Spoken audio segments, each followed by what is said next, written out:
विद्यार्थी मित्रांनो नमस्कार. ध्यास प्रबोधिनीमध्ये तुम्हा सगळ्यांचं स्वागत आहे.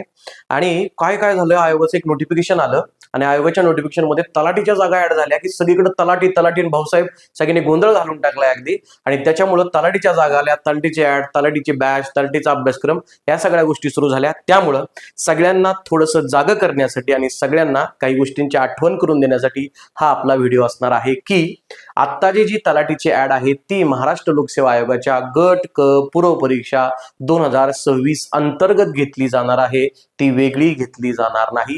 ही पहिली गोष्ट आहे. कारण पोरांनी इतकं हे करून ठेवलं, तलाठी तलाठी तलाठी सगळीकडे काल युट्यूबला पण तलाठीच दिसतंय मला. त्यामुळे एक लक्षात घ्या की या सगळ्या जागा गट क पूर्व परीक्षा 2026 मधून भरल्या जाणार आहेत.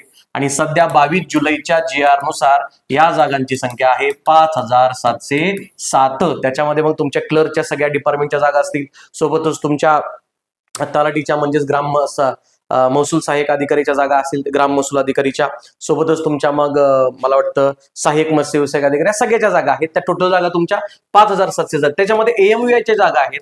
या AMVI ची फक्त या सगळ्यांसोबत प्रिलिम्स आहेत, या सगळ्यांची प्रिलिम्स एकत्रच होणार आहे. फक्त सध्याच्या आयोगाच्या नोटिफिकेशन नुसार AMVI ची मेन्स जी आहे ती मेन्स सेपरेट त्यांचा टेक्निकल पेपर असतो त्याच्यावरती होईल. बाकी सहाय्यक मत्स्य व्यवसाय विकास अधिकारी विषय सुद्धा बऱ्याच जणांनी मला विचारलं, पण आयोगानं त्याबाबत काही स्पष्टता दिली नाही. पण जसं इथं इंजिनिअरिंग वाली पोरं पात्र असतात, मेकॅनिकल वाली, आणि त्यांच्यासाठी मेन्स वेगळी असते, तिथं सहाय्यक मत्स्य व्यवसाय विकास अधिकारीला सुद्धा बॅचलर ऑफ फिशरीज सायन्स वाले पात्र आहेत. त्यामुळे त्यांची मेन्स वेगळी असेल की नाही याबाबत आयोगानं अजून काही सांगितलं नाही. पण सध्या तरी या सगळ्या पदांची पूर्व परीक्षा ही एकत्र होणार आहे आणि याचा सिलेबस महाराष्ट्र लोकसेवा आयोगाच्या वेबसाईटवरती गट क पूर्व परीक्षेचा सिलेबस म्हणून ऑलरेडी अंतर्भूत आहे. लेकरांनो, हे आपल्याला इथं व्यवस्थित लक्षात घ्यायचं आहे. कळतंय का सगळ्यांना? सो ते एक लक्षात. ही पहिली गोष्ट मला सांगायची की या सगळ्या परीक्षा MPSC मार्फत भरतोय आपण, MPSCच्या परीक्षांचा सिलेबस आहे आणि तो आपल्याला इथं व्यवस्थित लक्षात घ्यायचं. क्लिअर आहे सगळ्यांचं? सो आणि त्यात पण कसं, हे AMVI सोडलं तर AMVI ची प्री आणि मेन्स वेगळी आणि या बाकीच्या सगळ्या पदांची प्री अधिक मेन्स होणार आहे. सरळ सेवेसारखी फक्त प्री झाला आणि 200 पैकी 212 मार्क पडून पास झाला असलं काही इथं होणार नाही. तिथं प्री आणि मेन्स आहे, त्यामुळे प्रीचा वेगळा अभ्यास आपल्याला करायचा आहे, प्लस मेन्सला पेपर 2 आहेत, तिथं मराठी, इंग्लिश आणि GS परत एकदा करायचंय. हे लक्षात घ्यायचं. त्यानुसार आणि मुद्दाम आजच्या व्हिडिओमध्ये मी तुम्हाला सिलेबस इथं दिलाय आणि सिलेबसची आठवण करून देण्यासाठी हा व्हिडिओ तुमच्या समोर काढलाय. हे लक्षात घ्या, कारण ते खूप खूप गरजेचं आहे. ओके, तर त्याच्यामध्ये आता हा जो सिलेबस दिसतोय तुमचा इकडे पाठीमाग आहे, हा सिलेबस आहे गट क पूर्वचा अभ्यासक्रम. गट क च्या पूर्वच्या अभ्यासक्रम मध्ये तुम्हाला साधारणतः 7 विषय दिसतात. ते अंकगणित आणि बुद्धिमत्ता वेगळं केले, त्यामुळे ते 8 दिसतील. हा सचिवांनी जाहीर केलेला सिलेबस आहे, त्यामुळे हा सिलेबस नुसार अभ्यास करा. कुठेही म्हणजे खूप उद्विग्नता वाटते कधी कधी की तलाठीची बॅच सांगून पुढे करण्यात काही अर्थ नाही. ही गट क ची परीक्षा जी ऑलरेडी आधीपासून खूप वर्षापासून घेतली जाते, त्याच्यामध्ये फक्त तलाठी हे एक पद समाविष्ट केलं झालंय. त्यामुळं इकडं तिकडं बघून सरळ सेवेच्या अभ्यासानं कुठल्याही बॅचेस जॉईन न करता खूप जबाबदारीने मी सांगतोय की सिलेबस वाईज आहे. हा सिलेबस जिथं शिकवतोय ना ती कुठलीही बॅच जॉईन करा, तिथं गेलं तरी चालेल, पण ते तलाठी म्हणून कुठं असेल तर तिथं जाऊ नका. याच्यामध्ये तुम्हाला 7 विषय, त्यातला बुद्धिमत्ता वेगळा केल्यामुळे आपण 8 विषय म्हणतो. त्यातला इतिहास आहे तुम्हाला प्रिलिम्सला 10 मार्काला विचारला जातो, भूगोल तुम्हाला प्रिलिम्सला 10 मार्काला विचारला जातो, अर्थव्यवस्था तुमची 15 मार्काला आहे, चालू घडामोडी 15 मार्काला आहे, राज्यशास्त्र 15 मार्काला आहे, सामान्य विज्ञान 15 मार्क, 15 चौक 60 झाले, 60 आणि 20 80, आणि हे अंकगणित बुद्धिमत्ता पुन्हा 20 मार्क. असे तुमचे 100 प्रश्न आणि त्या 100 प्रश्नांचे 100 मार्कांची तुमची पूर्व परीक्षा होते आणि त्याचा कट ऑफ जाहीर केला जातो. आयोगाने आता 1 वर्ष वाढ दिली, त्यामुळे ऑफलाईन पद्धतीने आपली ही परीक्षा होणार आहे. हे इथं लक्षात घ्यायचं आहे. सिलेबस सगळीकडे दिलेला आहे. आता आपला भूगोल विषय तर दिसतोय तुम्हाला, भूगोलाचा डिटेल सिलेबस आहे. भूगोलामध्ये तुम्हाला महाराष्ट्र भूगोल आणि भारताचं भूगोल दोन्ही करावं लागतं. त्याच्यावरती प्रश्न विचारतात. महाराष्ट्रावरती 10 पैकी 6 ते 7 येतात, भारतावरती कधी कधी 3 ते 4 विचारले जातात. यानुसार असं प्रत्येक विषयाचं आहे, हे आपण इथं बघू शकतो. त्यामुळं पूर्व परीक्षेला जे विद्यार्थी तयारी करतायत त्यांच्यासाठी बघा, इथं सगळ्यात जास्त वेटेज असणारा विषय आहे अंकगणित बुद्धिमत्ता. त्यामुळे बऱ्याच जणांनी विचारलं की सर या परीक्षेचं नियोजन कसं करायचं, त्यांच्यासाठी काही गोष्टी सांगतो. आता इथून पुढे गेला तुम्ही तर परीक्षेचं नियोजन जे आहे ते आपल्याला व्यवस्थित करावं लागेल. आता आज तुम्ही व्हिडिओ बघताय, साधारणतः मी व्हिडिओ करतोय 24 जुलैला. 24 जुलैपासून बघितलं तर आपल्याकडे जवळपास 92 दिवस आहेत. 92 सोडा, मी आता घेतो 90 दिवस. ओके, हे 90 दिवस तुमच्याकडे आहेत आणि आपली पूर्व परीक्षा आहे 25 ऑक्टोबरला आहे ना. काल जसं नोटिफिकेशन 30 पासून सगळे मेसेज आले की सर फॉर्म कसा भरायचा, जागा किती असणार आहेत आणि आधीच भरलाय त्यानं काय करायचं, सेंटरचं काय. अरे हे सगळं आयोग दिल ना क्लिअर. तू पहिला फॉर्म भरला असेल तर तुझी काळजी आयोगाला, ते एक नोटिफिकेशन काढायला म्हणेल तुझा पहिलाच फॉर्म सगळीकडे चालू जातो, किंवा आयोग एक नोटिफिकेशन काढेल आणि तलाठी आणि बाकीच्या पदांना टिक करायचं ऑप्शन देईल तुला. टायपिंग नसेल तर तू ऑलरेडी एलिजिबल होतच नाही त्याला. या सगळ्या गोष्टी आहेत. ओके. आणि जे नव्यानं फॉर्म भरतात त्यांसाठी सगळंच आहे. पण एक गोष्ट लक्षात घ्या की डॉक्युमेंट नव्यानं काढून सगळे भरा.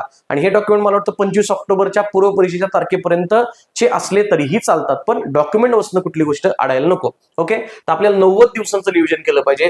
फक्त तलाठीच्या जागा आल्या यातच गेले 2 दिवस आपले. 22 तारखेला नोटिफिकेशन आलं, 23 गेली, 24. आता व्हिडिओ बघताना कदाचित 25, 26, 27, 28 जुलै असेल. अभ्यास किती केला आहे बघा. पहिला तर सिलेबस लिहून काढा.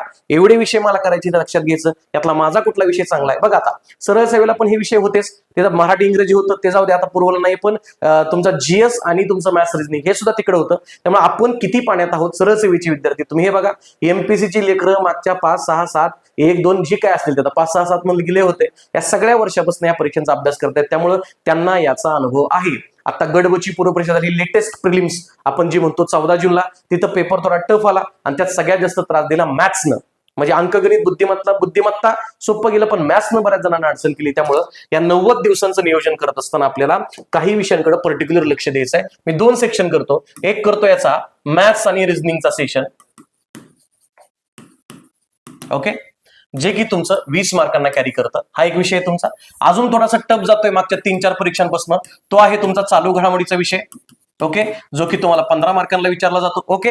आणि अजून एक विषय टाकतो याच्यामध्ये, सायन्स नावाचा विषय. ओके. हे 3 बाजूला काढण्याचं कारण तुम्हाला त्यानंतर कळेल. आता इकडे गेलं तर इकडे मग तुमचा जॉग्राफी आहे. ओके. त्यानंतर इकडे गेलं तुमचा तर तुमचा हिस्ट्री आहे. ओके. तिसरा गेला तुमचा पॉलिटी आहे आणि चौथा तुमचा इकॉनॉमिक्स आहे. ओके. हे तुम्हाला माहित आहे, डिस्ट्रीब्युशन दिलेलं आहे मी तुम्हाला. तर या 2 कॅटेगरीमध्ये तुम्ही तुमचे विषय बारफेरगेट करा आणि या 7 विषयांपैकी तुमचे किमान 4 विषय परीक्षेपर्यंत तगडे झाले पाहिजे. तगडे म्हणजे कसे, 15 प्रश्न येत असतील तर माझे 12, 13, 14 बरोबर आले पाहिजे, त्याला म्हणतात तगडं. 15 पैकी 7, 8 येतात, याला म्हणतात हाफ. त्यामुळे तुम्ही मेरिटमध्ये जात नाही, हे लक्षात घ्या. आता पूर्व परीक्षेला जागा खूप आहेत, 5000 जागा आत्ताच आहेत, अजून वाढतील, त्यामुळे मेरिट कमी लागेल हा विचार करून अभ्यास करत असाल तर चुकीचं आहे. कारण हे जे दिसतंय ना, हा प्रिलिम्सचा पेपर आहे, पण प्रिलिम्स सोबत मेन्सचा हाच तुमचा पेपर 2 आहे. आणि मेन्सला किती महिन्यात, 25 ऑक्टोबरला झाली तर डिसेंबरमध्ये तुमची मेन्स आहे, त्यामुळे 2च महिन्यात फक्त मेन्सला. त्यामुळे एक काम करायचं, मेन्सला 2 महिन्यात ही ओरड आहे त्याची शंका हे करण्यापेक्षा आता हा पेपर 1 इतका चांगला करायचा प्रिलिम्सचा की तोच तुम्हाला तिकडं पेपर 2 ला म्हणून कामाला येणार. आणि हे खूप स्पष्ट परखडपणे सांगतोय, याचं कारणच ते आहे. पॅनिकला जाऊन काय होतंय मला सांगा. आता 90-92 दिवस आहेत का नाही, आता 90-92 मध्ये पॉलिटी इतका चांगला करा की परत 2 महिन्यामध्ये त्या मेन्सच्या काळामध्ये पॉलिटी रिवाइज केला तरी चालेल, बाकीचं लक्ष मराठी इंग्लिशला द्यायचं. क्लिअर आहे सगळ्यांना. तर या पद्धतीनं तुम्हाला करावं लागेल. त्यात पण मी सांगतो आता 90 दिवसामध्ये रोजचे किमान 2 तास तुम्ही मॅथ्स आणि रिझनिंगला द्या. त्यातलं रिझनिंग तुम्हाला अवघड जाते का मॅथ्स जाते त्यानुसार बघा. ते कसं बघायचं, मागच्या 4-5 वर्षांचे एमपीसीचे पेपर काढायचे. एमपीसी म्हणतोय मी, सरळ सेवेचे पेपर नको, टीसीएस IBPS न घेतलेले. एमपीसीचे गट ब आणि गट क च्या पूर्वचे पेपर काढा. आपल्या टेलिग्राम चॅनल प्रेमराज सावंत, त्याच्यावरती ते अवेलेबल आहेत तुम्हाला. ते काढा तुमचे पेपर, त्यातले मॅथ्स आणि रिझनिंग किंवा सगळ्याच विषयांचे एकदा प्रश्न पहिले बघून घ्या. सगळ्या पेपरची आयडिया आली की मग मॅथ्स करतोय ना, तर मॅथ्स आणि रिझनिंगचे 20 प्रश्न काढा. ते सोडून बघा 2-3 पेपर मधले, मग तुम्हाला कळतं की मला वैवारी जमते, नातेसंबंध जमतात, पण मला वेन डायग्राम जमत नाही, मला सर्व पुस्तके मुले आहे, सर्व मुले पुस्तक आहेत, असलं काही जमत नाही. तर तुम्हाला न जमणारे अवघड टॉपिक करा आणि ते पहिले कव्हर करून घ्या. कारण काय होतं, एका तासामध्ये 20 प्रश्न सोडवायचे असतात. म्हणजे ह्या सगळ्यांसोबत 20 प्रश्न, त्याला वेळ पुरत नाही तुम्हाला. बरं हातात 10 मिनिटात 20 कसे सोडू. तर तुम्हाला जे पक्क येतंय त्याच्याकडे लक्ष झालं पाहिजे. आणि मग मॅथ्स असं करा, कच्चे टॉपिकची लिस्ट वेगळी काढा, पक्क्या टॉपिकची लिस्ट वेगळी करा, पक्क्याची प्रॅक्टिस करा, कच्चे समजून घ्या. कुठेतरी नसेल स्वतः कळत तर बॅच लावा, पण तिथून समजून घ्या.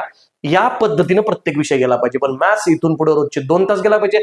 मॅथ्स मध्ये तुम्ही 20 पैकी आणा ना 18-19, चालतंय ना मला, इथंच तुम्ही जिंकला. हे सगळ्यात महत्वाची गोष्ट आहे. इंजिनिअरिंग वाल्यांची अडचण नाही, AMI वाले 800 काढतील मॅथ्स रिझनिंग. मला काउन्सिलिंगला फोन येतात, ते म्हणतात सर मॅथ्स नाही, मॅथ्स सोडून बाकी सगळ्याचं सांगा, कारण त्यांचा तगडा आहे, तुमचा नाही तसा तगडा. त्यामुळे तुम्ही त्या पद्धतीने गोष्टी केल्या पाहिजेत. दुसरी, हे चालू घडामोडी त्रास देतील याची काळजी करू नका.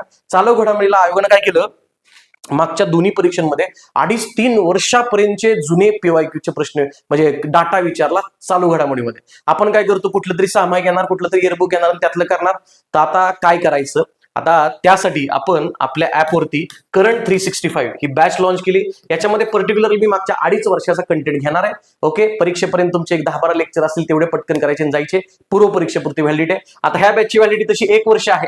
तुम्हाला प्री आणि मेन्सला लावायचे असेल लावून टाका. हे काय बॅचचं प्रमोशन करत नाही. मला सांगायचंय की चालू घडामोडीला आयोग जुना डाटा विचारते, त्यामुळे त्या अँगलने मी बॅचची रचना केली. त्यामुळे तुम्हाला जिथून कुठं हा डाटा मिळेल, आपल्याकडे मिळते किंवा बाहेर मिळते ते करा, पण चालू घडामोडीचा अभ्यास तुम्ही या अँगलनं करा. लेकरा हो, अत्यंत अत्यंत गरजेचं आहे. ओके, सो आपली करंट 365 अवेलेबल आहे. त्याच्यावरती टोटली डिपेंडंट राहिला तरी तुम्हाला त्या बॅच मधले किंवा करंटचे मार्क्स मिळून जातील. त्याची अडचण नाही, आपल्याला ते एक्झाम ओरिएंटेड करायचंय.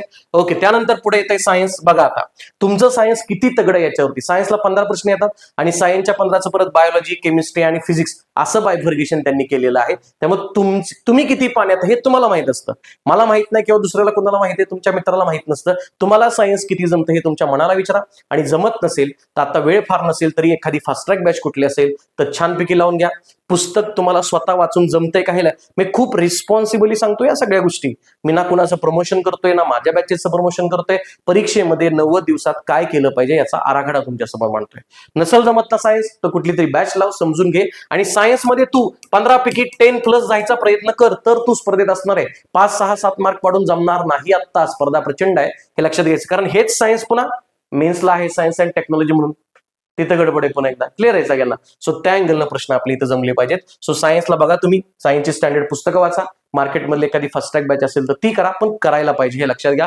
कारण हे 3 विषय जे अर्थी मी इकडे लिहिलेत त्या अर्थी हा 15-20 मार्क आणि हे 15 आणि 15 30 मार्क, 30 आणि 20 50 मार्क तुमचं मेरिट डिसाईड करणार, एवढं लक्षात घ्यायचं. क्लिअर आहे सगळ्यांना. सो या अँगलनी गोष्टी तुमच्या इथं होतात. क्लिअर आहे. सो हे बघा तुम्ही कसं होतंय ते. बाकी ज्योग्राफी आहे बऱ्यापैकी पहिल्यांदा वाचलेला असतो. आपली पुस्तकं भारताचा आणि महाराष्ट्राचा भूगोल अवेलेबल आहे सगळीकडे. ती पुस्तकं घेतली, त्यातनं समजलं ओके आहे, पीओ अनालिसिस करून. नसेल समजलं आपण फास्ट ट्रॅक रिव्हिजन बॅच काढणार आहे ती घ्या. ज्यांना प्री आणि मेन्स एकत्र करायचे त्यांच्यासाठी आपली सह्याद्री बॅच आहे. पण मार्क्स आले पाहिजेत. कुठलंही करा, काही करा, पण मार्क्स आले पाहिजेत. ज्योग्राफी तुम्ही माझ्यावरती सोडून द्या. ज्योग्राफीमध्ये आपली रिव्हिजन बॅच पण अवेलेबल असणार आहे आणि सह्याद्रीची इंटिग्रेटेड बॅच पण अवेलेबल आहे. ज्योग्राफीला तुम्हाला 10 पैकी 9 आणि 10 याच्यामध्ये मी खेळवतो, काय अडचण नाही तुम्हाला. तो विषय होऊन जाईल. ज्योग्राफी आणि करंट आपल्याकडे सोडून दिला तरी चालेल. बाकी हिस्ट्रीचा आता इथून पुढे बॅचेस किंवा हे करण्यापेक्षा स्टँडर्ड पुस्तकं घ्या कुठली तरी, पीवायक्यू अनालिसिसच्या पद्धतीने वाचायचा प्रयत्न करा. आणि तिथे एखादी फास्ट ट्रॅक बॅच कोणाची करता आली रिव्हिजन पद्धतीने तर ती करा. ओके, पण प्रायोरिटी कुठल्या सब्जेक्टला द्यायची हे तुम्हाला सांगितलंय. पुन्हा इथं पॉलिटीला 15 मार्क आहे तिथं. आणि पॉलिटी महत्वाचा विषय. पॉलिटी तसं पाहिलं तर आयोग मागच्या काही परीक्षांमध्ये सोपं विचारतंय, त्यामुळे ते तुम्हाला जमत असेल तर करा. पॉलिटीचं काय होतं, वाचताना सगळं सोपं वाटतं, नंतरच्या पेपरमध्ये लिहिताना गडबड होते हे का ते. त्यामुळं कुठली तरी एखादी छानपैकी फास्ट ट्रॅक बॅच करता आली ती करा. स्टँडर्ड पुस्तक वाचा, पण सोर्सेस असे निवडा प्रिलिम्सला की पुन्हा मेन्सला हे सोर्सेस बदलावे लागले नाहीत पाहिजे. बघा ना, मी बॅचची रचना सह्याद्री बॅच, प्रीला ज्योग्राफी तेच, मेन्सला तेच, प्लस एन्व्हायरमेंट याच बॅच मध्ये देणार आहे. करंट 365 मागच्या 2.5 वर्षात डाटा प्लस मेन्स होईपर्यंतचा सगळा डाटा कव्हर करणार आहे. असा जिथं कंटेंट मिळतोय तो कंटेंट घ्यायचा आणि बिंदास करायचा. सायन्स करताना सेम तेच, पॉलिटी करताना सेम तेच, ज्योग्राफी करताना सेम तेच, हिस्ट्री करताना तेच, कारण मेन्सला कालावधी कमी आहे हे लक्षात घ्यायचंय तुम्हाला. क्लिअर आहे. सो त्या अँगलनं आपल्याला इथं जाता येतं. पॉलिटीला जमत असेल तर त्या पद्धतीने. आणि इकॉनॉमिक्स सुद्धा सेम आहे तुमचा. प्रीचा इकॉनॉमिक्सचा सिलेबस 1 ओळीचा आहे आणि मेन्सचा सिलेबस 10 ओळींचा दिलाय. त्यामुळे यात थोडं डिफरन्स आहे. मेन्सला तुम्हाला थोडा इकॉनॉमिक्स सर्वे करावा लागतो, त्यामुळे सध्या प्रीचं इकॉनॉमिक्स बेसिक टॉपिक करून घ्या. हे 10 मार्क प्रीला, 15 मार्क प्रीला आणि मेन्सला पण तुम्हाला 10 मार्कापर्यंत याचा उपयोग होतो. 5 मार्क आपण मेन्सच्या वेळेला एक्स्ट्राचं बघू. सध्या एवढं करून घ्या आणि या पद्धतीने अभ्यास करायचा आहे. बऱ्याच जणांच्या मनात भ्रम आहे की जागा भरपूर आहेत त्यामुळे पटकन पास जाऊन, मला सांगा फॉर्म भरणारे जर 3-4-5 लोक असतील तर त्यातले लाखच पोरं ते मेन्सला घेणार आहेत एवढ्या जागा असल्या तर लाख मध्ये आपण बसलं पाहिजे ही पहिली आपली प्रायोरिटी. आणि फक्त लाख मध्ये बसायचं नाही, आपल्याला लीड घेऊन बसायचं. जे काय तर असलं जे काय ना समोरच्याला काहीतरी वाटलं पाहिजे, बरोबर ना, स्वतःच्या मनाला चांगलं वाटलं पाहिजे. आणि त्यामुळं 20 मार्काचं किती 30-40 मार्काचं मेरिट लागेल. तुम्ही मार्क 60 पाडा ना, हा 60 मार्क असणं हे तुमच्या मेन्सच्या पेपर 2चा कॉन्फिडन्स बूस्ट करणार असणार आहे. हे आपल्याला इथं विशेष करून लक्षात घ्यायचं आहे. माझी सांगण्याची तळमळ तुम्हाला दिसत असेल, फक्त पूर्व पास नाही व्हायची. आधीच्या तलाठीला सरळ सेवेला एक पेपर झाला की तिथं 200 पैकी 212 पाडायचा तुम्ही, तसलं इथं नाही. इथं एमपीएससी भल्यांना रडवते. तगडा जीएसचा अभ्यास म्हणणारा इथं गट बच्या पूर्व परीक्षेला 14 जूनला पास होऊ नाही शकला. मागच्या वर्षी त्याला 60 मार्क होते, या वर्षी त्याला 53 मार्क नाही. बाहेर पडले, असं होतं. त्यामुळे हे विषय इतके तगडे करायची की मेन्सला पेपर 2 करताना आपल्याला कुठलीही अडचण आली नाही पाहिजे. क्लिअर आहे सगळ्यांचं? सो या पद्धतीनं तुम्हाला मी प्रीचं नियोजन सांगितलं. प्री झाल्यानंतर तुमच्याकडे आता मेन्स आहे आणि मेन्सचा हा तुमचा, हे जे दिसतंय मराठी इंग्रजी, हा तुमचा पेपर 1 आहे. इथं दिसतंय बघा, मराठी 50 मार्काला असतात, 50 प्रश्न असतात, मार्क 100 असतात. इंग्रजी 50 प्रश्न असतात, मार्क 100 असतात. आता जिथंही पुरं गट ब आणि गट क ची एखादी मेन्स आधी दिली आहे आणि पूर्वचा अभ्यास जरा बऱ्यापैकी वाटतंय, गट ब 2025 थोड्या मार्कांनी राहिली, अर्ध्या 1-2 मार्कांनी, 50 पेक्षा जास्त मार्क आहेत, त्यांनी काय करायचं, इथं तुम्ही तुमच्या अभ्यासातले किमान 2 तास बाजूला काढा. 2 तास मॅथ्स रिडिंगला ठरलेत, ते चांगलं असेल तर हे 2 तास तुम्ही इथं वापरू शकता. आणि आता पूर्व परीक्षा करता करतानाच कधीही, जुलै संपला आता, ऑगस्ट महिना भर पर्यंत, ऑगस्ट पर्यंत, मी सप्टेंबर आणि ऑक्टोबरला पूर्ण प्रीच करा सांगतो, फक्त ऑगस्ट महिना आणि जुलैच्या राहिलेले 4-5 दिवस इथं तुम्ही मराठी आणि इंग्रजी पैकी एक कुठला तरी भाषा विषय आहे तो कव्हर करू शकता. मराठी बऱ्यापैकी सोपं असतं, तर मराठी तुम्ही मेन्सच्या काळात ठेवा. इंग्रजी थोडंसं अवघड आहे, तर इंग्रजी आता करून घ्या. पण बॅच लावली, बॅच 3 महिन्याचे, त्याच्यामध्ये 150 लेक्चर आहेत, तर ते काय कुठं ना करू नका. तुम्ही तुमच्या लेवलला कुठली गोष्ट करायची हे करा. या पद्धतीनं अर्धी बॅच कदाचित आता बघू शकता, अर्धी नंतर बघू शकता, किंवा इथंच कव्हर होईल या पद्धतीने बघा. पण ज्यांनी, कोणासाठी हे नवीन पोरांसाठी नाही, ज्यांनी कधीतरी गट ब ची आणि क ची एखादी मेन्स दिली आणि आत्ताची पूर्व परीक्षा थोडक्यात राहिली 2025 ची, त्यांच्यासाठी हा प्लॅन आहे. बाकी नव्यानं तयारी करतायत त्यांनी प्रीवरच फोकस करा. आणि प्रीचा पेपर म्हणजे आत्ताचा पेपर म्हणजेच तुमचा मेन्सचा पेपर 2 आहे, हे लक्षात घ्या. बघा आता पेपर 2 दिसतंय का, सामान्य बुद्धिमत्ता आणि आकलन आणि अंकगणित आणि सांख्यिकी दिसतंय का. या पद्धतीनं तुम्ही इथं आहे तुमचं, म्हणजे अंकगणित बुद्धिमत्ता तुम्हाला जो प्रीला आहे तोच इथं पण आहे. तिकडे 20 मार्काला आहे, इकडे 22 मार्काला येतं. मॅथ्स रिजनिंग बऱ्यापैकी टॉपिक तेच आहेत, त्यामुळे तिकडं तगडं केलं तर इकडे फायदा होणार आहे, हे लक्षात घ्यायचं. त्यामुळे तुम्ही चूज करा. तुम्ही एकदम नवीन असाल तर मुख्यच्या मराठी आणि इंग्रजीच्या भाषा विषयाच्या भानगडीत पडू नका. जुने तगडे खेळाडू असेल तर तुम्ही इथं हे विषय करू शकता. दुसरं बघा, आता चालू घडामोडी, तो चालू घडामोडी तिकडे कधी परीक्षा होणार आहे तुमची 25 ऑक्टोबरला, आणि त्यानंतर 2 महिने परत आहे. त्यामुळे जे करंट प्रीला केलंय तेच करंट मेन्सला फक्त 1-2 महिन्याचा डाटा ऍड करून करायचंय. म्हणजे तेच, म्हणजे मी करंट 365 बॅचची रचना तशी केली, ह्या वर्षातल्या सगळ्या परीक्षांना तुम्हाला कामाला येणार आहे, एवढं मात्र इथं खात्रीनं मी सांगू शकतो. त्यानंतर माहिती अधिकार अधिनियम आहे तुमचा 2005. आता बघा, हे 2 कायदे तुमचे, या 2 कायद्यावरती तुमचे 5 प्रश्न विचारले जातात. त्यातले माहिती अधिकारावरती 3 असतात आणि लोकसेवा हक्कावरती 2 असतात. कधी कधी इथं 4 असतात कधी. आणि हे किती, याचं मी फ्री युट्यूबला लेक्चर टाकून देणार आहे मस्तपैकी, आहे ना. 2-3 तासामध्ये हे कायदे होतात. त्यामुळे आता करायचे नाहीत, मेन्सच्या वेळेला ते बघू, त्याची अडचण नाहीये. त्यानंतर पुढे आता येतं भारतीय संघ राज्य व्यवस्था. आला का पॉलिटी, हा पॉलिटी तिकडं प्रीला 15 मार्काला प्रीला आहे, मेन्सला सुद्धा 15 मार्काला आहे, तेच आहे. फक्त तिथं एका ओळीचा सिलेबस आहे, इकडे तुमचा 4 ओळींचा सिलेबस आहे. मेन्स असल्यामुळे थोडी डेप्थ त्यांनी दिलेली आहे, बाकी सेमच आहे. त्यामुळे तिकडं केलं तर इकडेही करा. क्लिअर आहे सगळ्यांचं? प्रीला नवीन पोरांनी प्रीचं पॉलिटी, प्रीचं ज्योग्राफी, प्रीचं हिस्ट्री इतकं चांगलं करा की ते मेनच्या पेपर 2ला काम येईल. बघा, आधुनिक भारताचा, विशेषतः महाराष्ट्राचा इतिहास, तिकडे पण इतिहास आहे 10 मार्काला, इकडे पण इतिहास 10 मार्काला आहे. त्यामुळे त्या पद्धतीनं पुन्हा आला भारत आणि महाराष्ट्राचा भूगोल. मी पर्टिक्युलर म्हणलं का नाही, भूगोल फक्त तिथं दिलं, पण भारत आणि महाराष्ट्र करा मी असंच सांगितलं, कारण मेन्सला भारत महाराष्ट्र स्वतंत्र दिलेला आहे आणि हा 6 ते 7 मार्काला येतो आणि 3 ते 4 मार्काला तुमचं पर्यावरण येतं. पर्यावरणाची जबाबदारी आपल्यावरती सोडा. आपल्या सह्याद्री बॅचमध्ये आपण प्री आणि मेन्सच्या याच्यामध्ये प्रीचं भूगोल घेणार आहे, प्लस मेन्सचं भूगोल अधिक पर्यावरण होते. किंवा ज्यांना परत मेन्सच्या वेळेला पर्यावरणाची सेपरेट बॅच करायची, आपल्याकडे मस्तपैकी एक 10 तासांची पर्यावरणाची बॅच आहे. 10 तासांची बॅच बघितली की 4 मार्क्स येऊन जातात, त्याची अडचण नाहीये. त्यामुळे ह्या नवीन टॉपिकची काळजी करू नका. जे टॉपिक आधीच आहेत त्याची काळजी आपल्याला इथं करायची आहे. पुढे दिसतंय तुम्हाला, आता दिसतंय का, सामान्य विज्ञान. सामान्य विज्ञान आधीच होतात, तंत्रज्ञान फक्त वाढला. तंत्रज्ञानामध्ये रिमोट सेन्सिंग वाढलं. त्या रिमोट सेन्सिंगचे 2-3-4 प्रश्न कसे करायचे हे मेनच्या वेळेला मी सांगतो. सध्या तुम्ही फोकस करा, 15 प्रश्न प्रीचे आणि 15 प्रश्न मेनचे सायन्सचे असणार आहेत. ते प्रीला केलं तेच मेन्सला सायन्सला येणार आहे, हे लक्षात घ्यायचं. आणि राहिलं इकॉनॉमिक्स, तिकडे इकॉनॉमिक्स एका वेळीत होतं, इथं इकॉनॉमिक्स 10 वेळी येते, मी तुम्हाला आधीच सांगितलं. त्यामुळं ते इकॉनॉमिक्स असं करा की मेन्सचा सुद्धा तुमचा मॅक्झिमम कंटेंट कव्हर होईल. इथं फक्त तुम्हाला कधी इकॉनॉमिक्स सर्वे वगैरे गोष्टी कराव्या लागतात, त्या मेन्सच्या वेळेला बघू.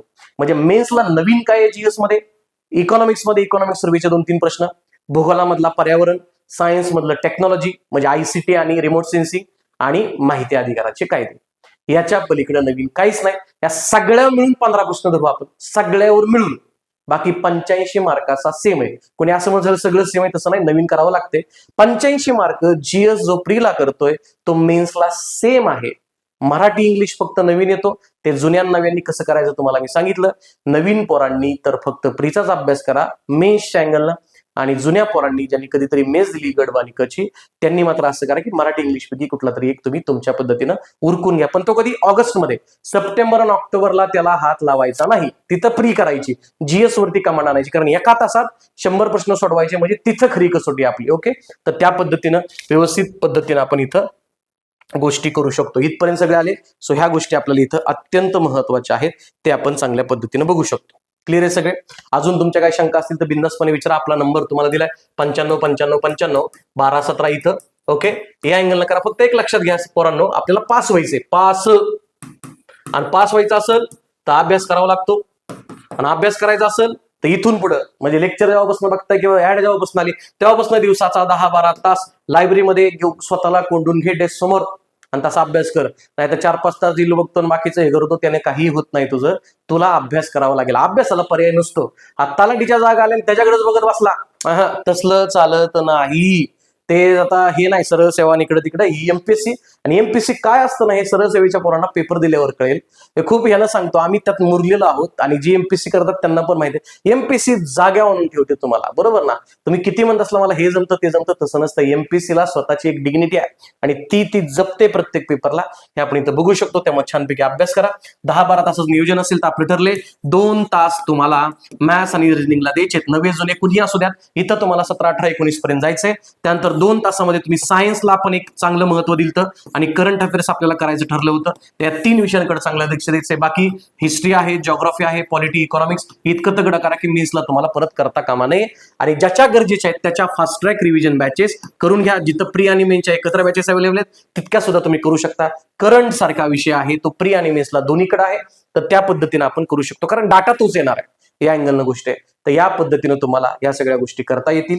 ओके, मार्केटमध्ये आता मी स्वतः माझं प्रोफेशन आहे, क्लास म्हणजे माझं प्रोफेशन आहे, तरी सुद्धा खूप जबाबदारीने सांगतो की तुम्ही काही चूज करा, कुठलाही क्लास चूज करा, जे पाहिजे ते चूज करा, पण चूज करताना परीक्षेचा कंटेंट माझा कव्हर होतोय का, तितकं प्रामाणिकपणे जाते का, हे माझ्यासाठी गरजेचं आहे. नवीन पोरांना अजून एक, तुम्ही कम्प्युटरवरती ऑनलाईन परीक्षा दिल्यात, ऑफलाईन मध्ये OMR ला गोल करायची परीक्षा आहे, त्याची प्रॅक्टिस करण्यासाठी एखादी टेस्ट सिरीज असेल मार्केटमध्ये, 2-3-4 टेस्ट पेपरच्या आधी सोडवू शकता. शेवटच्या महिन्यामध्ये म्हणजे सप्टेंबरमध्ये टेस्ट सिरीज लॉन्च होतील त्यावेळेला त्या टेस्ट सिरीज पण लावून टाका.